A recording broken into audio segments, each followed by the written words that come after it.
MLC కవితకు మాజీ మంత్రి జగదీష్ రెడ్డి కౌంటర్ ఇచ్చారు. తన ఉద్యమ ప్రస్థానంపై కవిత జ్ఞానానికి జోహార్లు అంటూ ఆయన ట్వీట్ చేశారు. ప్రజలకు మనందరినీ పరిచయం చేసింది కేసీఆర్ అని, కేసీఆర్ శత్రువుల మాటలను కవిత వల్లే వేస్తున్నారని విమర్శించారు. ఆమెకు సానుభూతిని తెలియజేస్తున్నానని, కవిత ప్రయత్నానికి నా సానుభూతిని తెలియజేస్తున్నానని మరొక్కసారి తెలియజేసుకుంటున్నానని అన్నారు జగదీష్ రెడ్డి.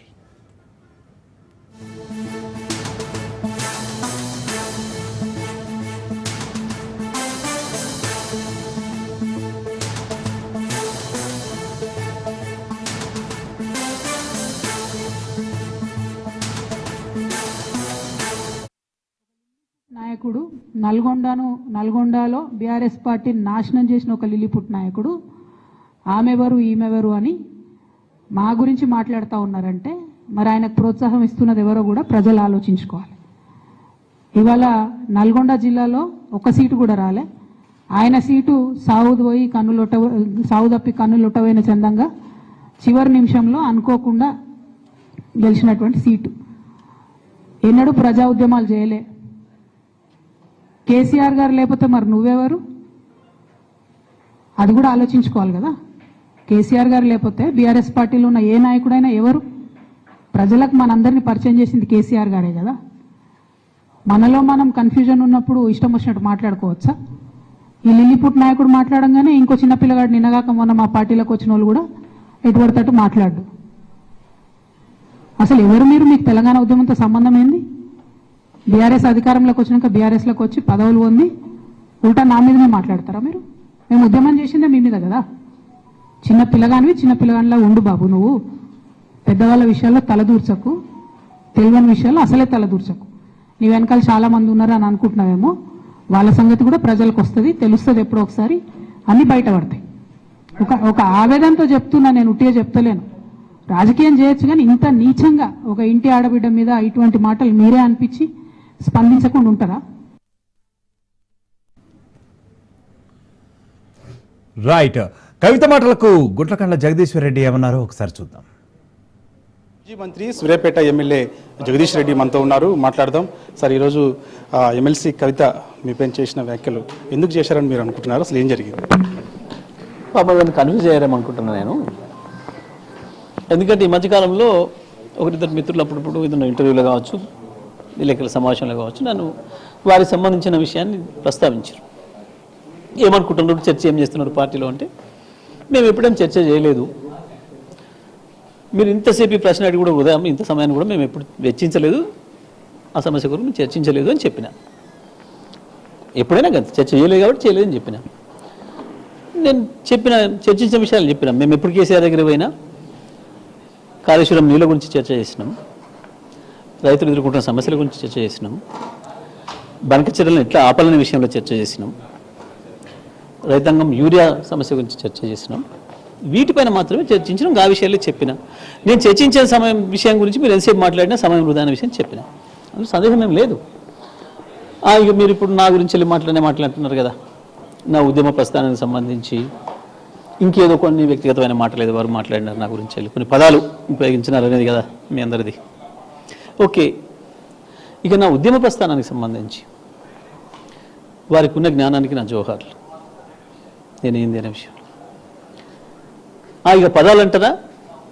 ఈ మధ్యకాలంలో పాపం కేసీఆర్ గారి శత్రువులకి, అడుగడుగునా కేసీఆర్ పైన విషం కక్కే వాళ్ళకి కొంత నా పైన ఆక్రోశం ఉంది. కేసీఆర్ గారిని తిట్టే దాంట్లో భాగంగా అప్పుడప్పుడు నన్ను కూడా తిడుతున్నారు. దాంట్లో ప్రధానంగా రేవంత్ రెడ్డి, రాధాకృష్ణలు వాళ్ళు ఉపయోగించిన భాష ఏదైతుందో దాన్ని వీరు ఇంగ్లీష్లో చెప్పే ప్రయత్నం చేసినారు. వారు ఉపయోగించే భాషను వీరు వల్లవేయటానికి చేసిన వీరి ప్రయత్నానికి నా సానుభూతిని తెలియజేస్తా ఉన్నాను. అంటే కొన్ని అంశాలు ఎమ్మెల్సీ కవిత లేవనెత్తుతున్నారు. ముఖ్యంగా అంటే అనేక సార్లు నేను కేసీఆర్ని కలిశాను, ఫామ్ హౌస్లో అనేక అంశాలపైన చర్చించాను అంటున్నారు. మరి అదే ఏరియా నుంచి ఒక లేఖ బహిర్గతమైంది. తను రాసినటువంటి లేఖ అంటే మన ఎర్రవల్లి ఫామ్ హౌస్ నుంచే తన తండ్రికి తన లేఖ రాస్తే అది బహిర్గతమైంది అనేది ఆరోపణ చేస్తుంది. అది మీరు కూడా కేసీఆర్కి అత్యంత దగ్గరగా ఉంటారు, మరి ఎవరు బహిర్గతం చేశారు ఏంటనేది మీ దృష్టిలో? వారికి చెప్పాలి. వారు ఎవరికి ఇచ్చారు వారు చెప్పాలి, కానీ నాకెట్లా తెలుస్తుంది? దాంతోపాటుగా ముఖ్యంగా మీ పార్టీ ఎమ్మెల్సీ కవిత గారు పైన వ్యక్తిగతంగా కొందరు ఆరోపణలు చేస్తున్నారు. యావత్ తెలంగాణ సమాజం అంతా స్పందిస్తున్నప్పటికీ కూడా బీఆర్ఎస్ పార్టీ మాత్రం స్పందించట్లేదు. మీరంటే ఎందుకంటే ఉద్యమ ప్రస్థానం నుంచి ఉన్నట్టు మీరు కూడా స్పందించట్లేదు అనేది కూడా ఒక ఆరోపణ మీ పైన కూడా ఉంది. దీనిపైన నన్ను ఇప్పుడు అడగలేదు స్పందించమని, నాకు తెలియదు. వ్యక్తులు ఎవరు స్పందించమని అన్నారు కదా, ఆరోపణలు అనేవి మనకు నాకు ఏదో విషయం తెలిస్తే స్పందించాల్సిన విషయం అంటే స్పందించమని నాకేం ఎప్పుడేం తెలియలేదు విషయాలు. నన్ను ఎప్పుడు తను కూడా అడగలేదు. ఒక ఎమ్మెల్సీ పైన వ్యక్తిగత ఆరోపణలు చేశారు, అది అందరికీ తెలిసిన విషయమే, అనేక పత్రికల్లో కూడా వచ్చింది, అందరికీ తెలిసిన విషయం. నేను చూడలేదు, మరి నేను 3 రోజులు అప్పుడు లేను, మరి ఏం జరిగిందో అయితే మరి.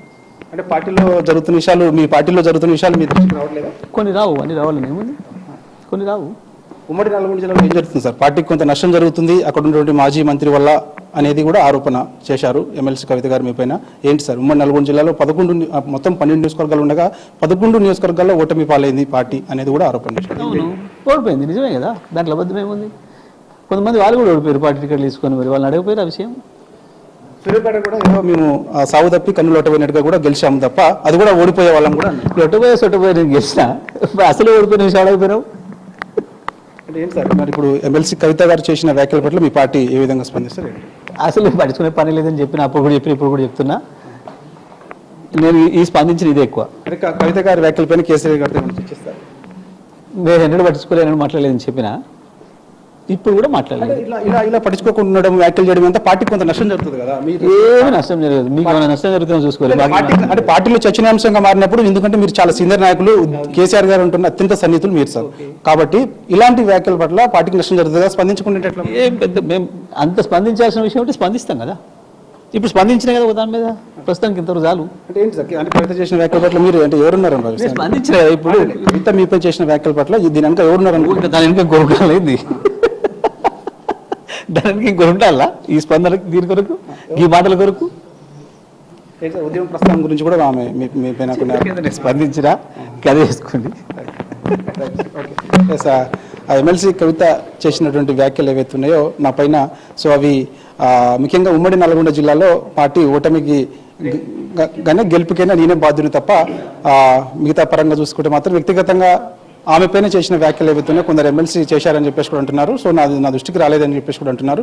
సో కవిత విషయం ఏదైతే ఉందో ఆ విషయం పైన కూడా పార్టీలో చర్చించాల్సిన అవసరం కూడా లేదని చెప్పేసి కూడా అంటున్నారు మాజీ మంత్రి Suryapet MLA Jagadish Reddy. Video journalist భిక్షపత్తో Saidulu Raju news, Hyderabad.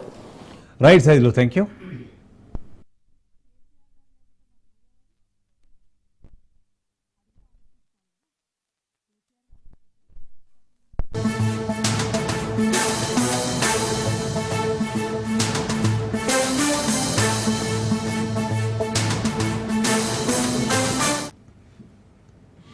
Breaking news చూస్తున్నాం.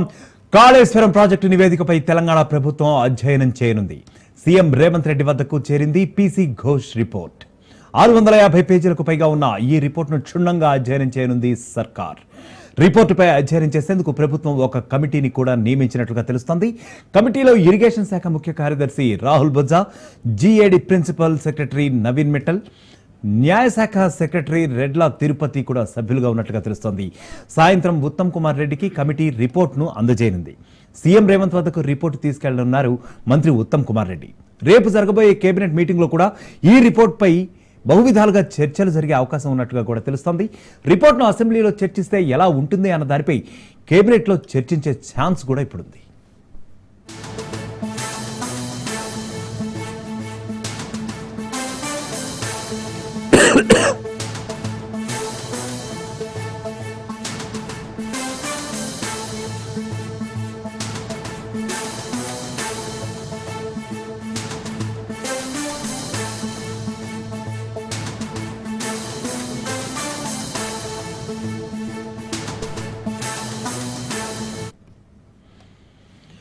మొత్తానికి పీసీ ఘోష్ కమిటీ ఏదైతే నివేదికనిచ్చిందో 650 పేజీల సుదీర్ఘ నివేదిక అన్నట్లుగా కూడా తెలుస్తుంది. అయితే దీనిపై మరి ఒకవేళ రేపు కేబినెట్ సమావేశంలో చర్చిస్తే ఎలా ఉంటుంది అన్న దానిపై కూడా కాంగ్రెస్లో ఇప్పుడు ప్రస్తుతం అయితే చర్చలు ప్రారంభించబోతున్నట్లుగా కూడా తెలుస్తుంది. మొత్తానికి ఈ రోజు సాయంత్రం ఆల్రెడీ దాని గురించి ఏర్పాటు చేసినటువంటి ఒక కమిటీ ఏదైతే ఉందో ఆ కమిటీ కూడా వారి యొక్క అభిప్రాయాలు చెప్పే అవకాశం ఉంది.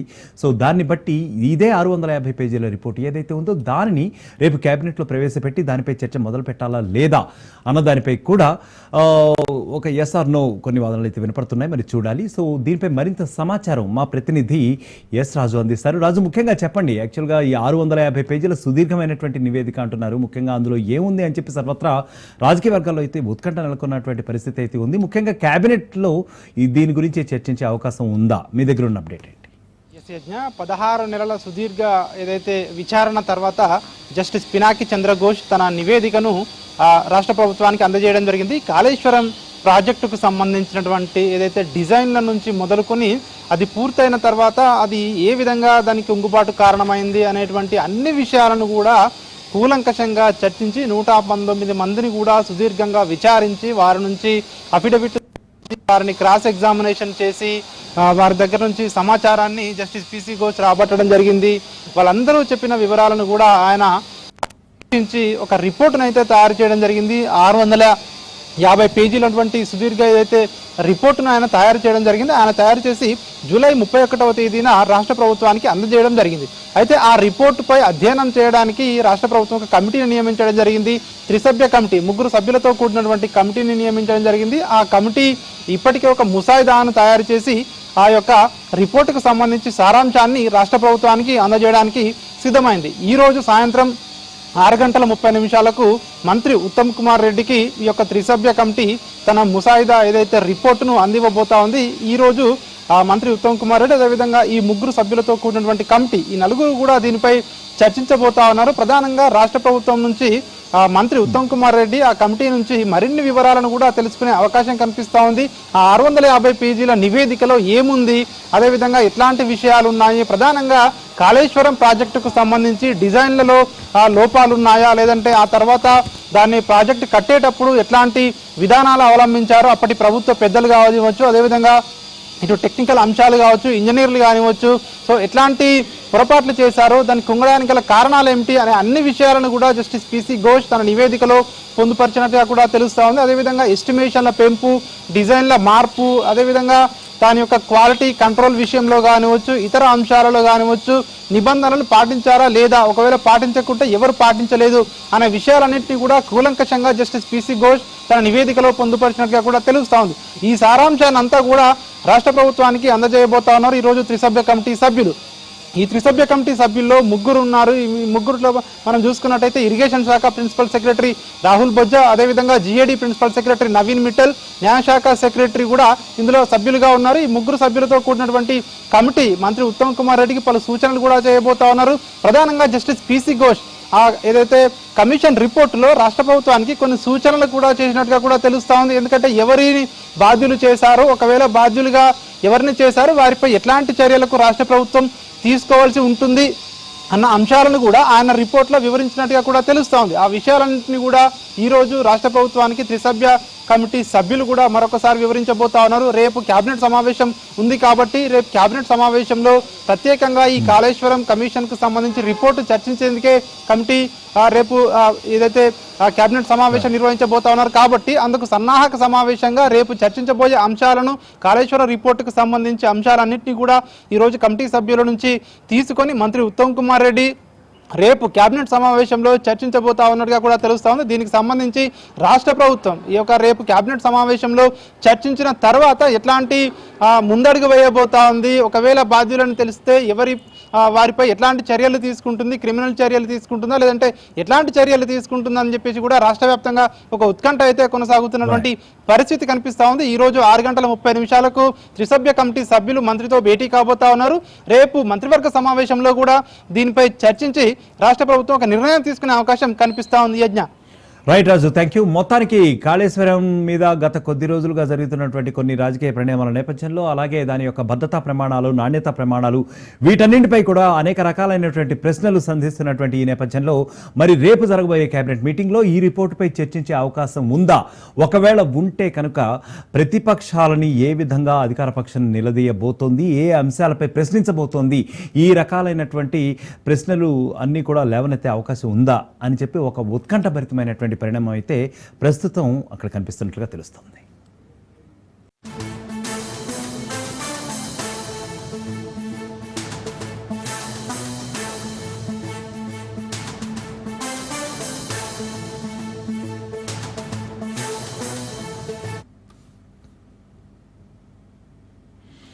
బ్రేకింగ్ న్యూస్ చూస్తున్నాం. వికారాబాద్ జిల్లా మొయినాబాద్ లోని ఫామ్ హౌస్ లో డ్రగ్స్ తీవ్ర కలకలం సృష్టించాయి. 2 లక్షల రూపాయల విలువైన డ్రగ్స్ మద్యం స్వాధీనం చేసుకున్నారు ఎక్సైజ్ శాఖ అధికారులు. 50 లక్షల రూపాయల విలువైన 3 కార్లను స్వాధీనం చేసుకున్నారు. 6 ఐటీ ఉద్యోగులను అదుపులోకి తీసుకున్నారు. ఇప్పటికే అధికారులు ఫామ్ హౌస్ నిర్వాహకుడిపై కేసు కూడా నమోదు చేశారు. అయితే బర్డ్ అప్ పార్టీ పేరుతో ఐటీ ఉద్యోగులు ఫామ్ హౌస్ ను ఇంతకు ముందే బుక్ చేసుకున్నట్లుగా కూడా ఎక్సైజ్ శాఖ ఇప్పటికే గుర్తించింది.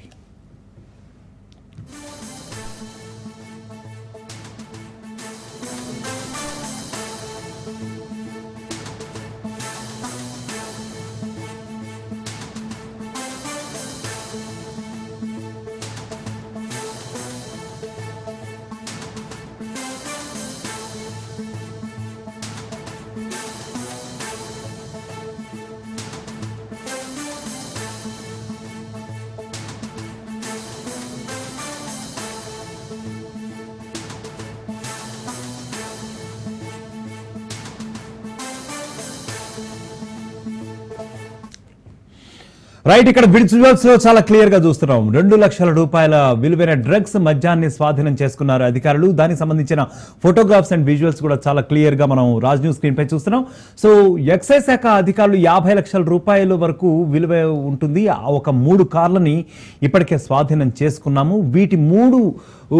ఈ 3 కార్ల విలువ కూడా 50 లక్షల రూపాయల వరకు ఉంటుందని కూడా వాళ్ళు కన్ఫర్మ్ చేస్తున్నారు. 6 ఐటీ ఉద్యోగులు ఒక పార్టీ నిమిత్తం ఈ పార్టీ గురించి బుక్ చేసుకున్నట్లుగా దానికి సంబంధించినటువంటి డ్రగ్స్ వీటన్నిటికీ కూడా కొనుగోలు చేసి ఈ ఫామ్ హౌస్ లో స్టోర్ చేసుకున్నట్లుగా కూడా తెలుస్తోంది. అయితే వెంటనే అధికారులు దాడి చేసి 6 ఐటీ ఉద్యోగులను కూడా అదుపులోకి తీసుకున్నారు. తర్వాత వారికి సంబంధించిన వారి యొక్క శైలిలో ప్రశ్నించినటువంటి అనంతరం ఈ యొక్క సామాగ్రిని అంతటినీ కూడా మనం విజువల్స్ చాలా క్లియర్ గా చూడొచ్చు. అక్కడ 2 లక్షల రూపాయల విలువైనటువంటి డ్రగ్స్ అందులో ఉన్నాయి. ఆ తర్వాత కొంత మద్యం కూడా వారు స్వాధీనం చేసుకున్నట్లుగా కూడా తెలుస్తోంది.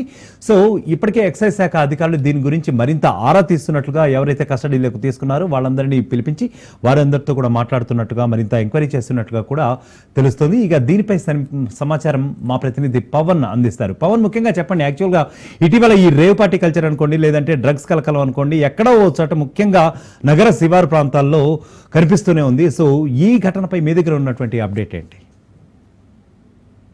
కేవల ఫామ్ హౌస్ లో బర్త్డే పార్టీలో డ్రగ్స్ తో పాటు విదేశీ మద్యం సేవిస్తుండగా ఇటు ఎక్సైజ్ పోలీసులకు సమాచారం రావడంతో ఎక్సైజ్ పోలీసులు యొక్క రైడ్స్ కూడా నిర్వహించారు. రైడ్స్ నిర్వహించిన నేపథ్యంలో అక్కడ పూర్తిగా ఒక 6 ఐటీ ఉద్యోగులను కూడా అదుపులోకి తీసుకున్నారు. అయితే అభిజిత్ బెనర్జీ అనే ఒక సంబంధించిన వ్యక్తి బర్త్డే పార్టీ సందర్భంగా చేవెళ్లలోని యొక్క సెరీన్ అటాచ్ ఫామ్ హౌస్ ను కూడా బుక్ చేసుకున్న నేపథ్యంలో డెల్ కంపెనీలో పనిచేసే 6 ఉద్యోగుల యొక్క బర్త్డే పార్టీతో ఒక ఫంక్షన్ కూడా నిర్వహిస్తున్నారు. ఫంక్షన్ లో నిర్వహించిన నేపథ్యంలో అక్కడ చూస్తే మాత్రము 0.5 గ్రామ్స్ తో పాటు 50 గ్రామ్స్ ఎల్ఎస్డి బ్లాక్స్ తో పాటు 21.1 గ్రాముల హరిసాయిలు 5 ఖరీదైన మద్యం బాటిల్స్ తో పాటు డ్రగ్స్ కూడా పూర్తిగా వీళ్ళంతా కూడా తాగుతూ ఎంజాయ్ చేస్తున్న నేపథ్యంలో పోలీసులు పట్టుకున్నారు. ఈ సమాచారంతో దీనికి సంబంధించిన ఇప్పటికే కొంతమంది ఇందులో ఇంకా ఎంతమంది ఉన్నారని దానిపైన కూడా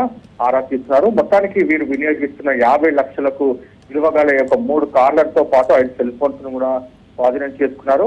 అభిజిత్ బెనర్జీ మాత్రం సింపుల్ ప్రతాప్ గోయల్ తో పాటు ఇంకా 3 కూడా అదుపులోకి తీసుకున్న పరిస్థితి చూస్తున్నాము. ప్రజెంట్ ఎక్సైజ్ పోలీస్ స్టేషన్ లో వీరంతా కూడా కేసు కూడా నమోదైంది. డ్రగ్స్ పార్టీ ఫామ్ హౌస్ లో పార్టీకి సంబంధించిన నేపథ్యంలో ఎక్సైజ్ ఎన్ఫోర్స్మెంట్ డైరెక్టరేట్ పూర్తిగా దీనికి సంబంధించి ఎక్సైజ్ డిపార్ట్మెంట్ పోలీసులు మాత్రము 6 అదుపులోకి తీసుకొని వారికి ఇప్పటికే రక్త పరీక్షలు కూడా నిర్వహించారు. ఎందుకంటే ర్యాపిడ్ టెస్ట్ కూడా నిర్వహించారు. డ్రగ్స్ సేవించిన నేపథ్యంలో వారందరికీ కూడా పాజిటివ్ వచ్చినట్టుగా తెలుస్తుంది. అయితే వీరందరినీ కూడా కోర్టుకి మరికొద్ది సేపట్లో కూడా రిమాండ్ తరలించారన్నారు. Right Pawan, thank you.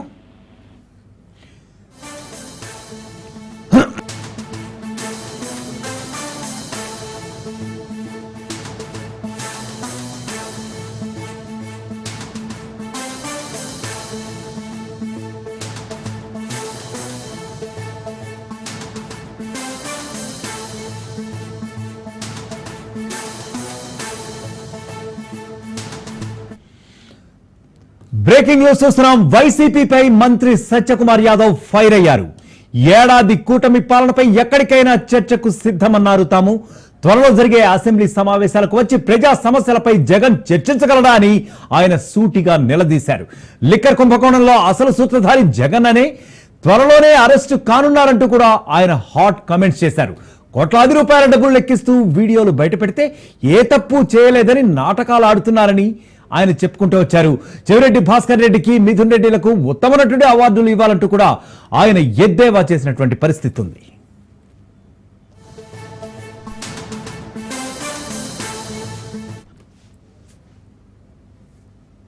పాత్రధారులు అంతా దొరుకున్నారు, పోతున్నాయని ఇప్పుడు దొరికాయి. వెంకటేష్ నాయుడు దొరికింది కాదు అసలు మాకు సంబంధం లేదన్నాడు. నానిగారు చెప్పినట్టుగా కోర్టులో ఏమో ఏడవడం, బయటకు వచ్చి అరవడం చేస్తున్నాడు. అసలు నాకు సంబంధం లేదు అది ఇది అన్నాడు. వీళ్ళందరికీ వీళ్ళకి ప్రత్యేకంగా డిపార్ట్మెంట్ పెట్టి నటన మీద నేర్పిస్తున్నారేమో నాకు తెలియదు. ఆ డైరెక్షన్ ఎవరు డైరెక్షన్లో చేస్తున్నారు కానీ అద్భుతంగా నటిస్తున్నారు. ఇంత అద్భుతంగా పాపం సినిమాల్లో కూడా ఎవరు నటించడానికి అవకాశం లేదు. నట సార్వభౌమ ఎన్టీ రామారావు గారు కూడా మించిపోయారు నటనలో. అటువంటి నటనలు చేస్తున్నారు. ఒక్కోటి దొరుకుతుంటే వాళ్ళు నాకు సంబంధమే లేదన్నారు. వెంకటేష్ నాయుడు ఎవరు సూటిగా ప్రభుత్వాన్ని ప్రశ్నిస్తే చట్ట పరిధిలో జరుగుతాయి. ఎందుకంటే ఒక్కొక్కరు జరిగిన తర్వాత వాళ్ళని విచారించిన తర్వాత వాళ్ళు ఇచ్చిన సమాచారం మేరకు దాని తర్వాత కేసు పెట్టడం జరుగుతుంది, విచారణ పిలవడం జరుగుతుంది, అరెస్ట్ చేయడం జరుగుతుంది. పాత్రదారులు కింద నుంచి మొదలు పెట్టారు. ఒక పిరమిడ్ లాంటిది. పిరమిడ్ కింద నుంచి మొదలు పెట్టారు, పైదాకా వెళ్లాల్సి వస్తుంది. పైకి వెళ్ళిన తర్వాత వస్తుంది.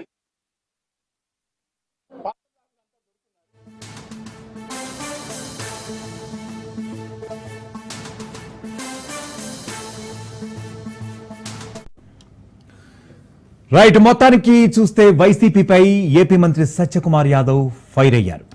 ఏడాదిగా జరుగుతున్న కూటమి పాలనపై ఆయన ఎక్కడికైనా చర్చకు సిద్ధమే అన్నారు. ఎక్కడికంటే అక్కడికి వచ్చి తాము ప్రశ్నించినటువంటి ప్రశ్నలకు సమాధానం సరిగ్గా ఇస్తామన్నారు. త్వరలో జరిగే అసెంబ్లీ సమావేశాలకు వచ్చి ప్రజా సమస్యలపై అదే ధోరణిలో జగన్ చర్చించగలడా, ప్రశ్నించగలడా అని కూడా ఆయన నిలదీసినటువంటి సందర్భం ఉంది. లిక్కర్ కుంభకోణంలో అసలు సూత్రధారి ఎవరో కాదు జగన్ అని, త్వరలోనే ఆయన అరెస్టు కూడా కానున్నారంటూ సరైన ఆధారాలతో అంటూ కూడా హాట్ కామెంట్స్ చేశారు యాదవ్. కోట్లాది రూపాయల డబ్బులు లెక్కిస్తూ వీడియోలు ఒక పక్కన బయటపడుతూ ఉంటే మరో పక్క తాము ఏ తప్పు చేయలేదని వారందరూ కూడా నాటకాలు ఆడుతున్నారని చెప్పుకొచ్చారు. చెవిరెడ్డి భాస్కర్ రెడ్డికి, మిథున్ రెడ్డిలకు ఉత్తమ నటుడి అవార్డులు ఇవ్వాలంటూ కూడా ఆయన ఎద్దేవా పూరితంగా ప్రసంగించారు.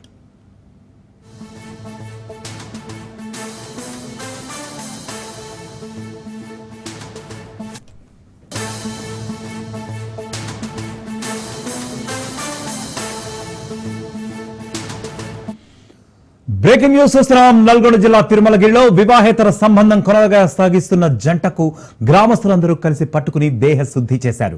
స్థానిక నాయకుని వాణి తండాకు చెందిన వివాహితతో అడవిదేవులపల్లి ఏరియాకు చెందిన రమేష్ గత కొంతకాలంగా వివాహేతర సంబంధం పెట్టుకున్నాడు. ఇరు కుటుంబాలకు చెందిన పెద్దలు ఇది తప్పని చాలాసార్లు హెచ్చరించినా సరే వారి తీరు ఎంత మాత్రం మారలేదు. దీంతో వారిని రెడ్ హ్యాండెడ్ గా పట్టుకున్న గ్రామస్తులు స్తంభానికి కట్టేసి మరీ చితకబాదారు. అయితే ఈ ఘటనపై కేసు నమోదు చేసుకుని దర్యాప్తు చేపట్టారు పోలీసులు.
మారేసేయండి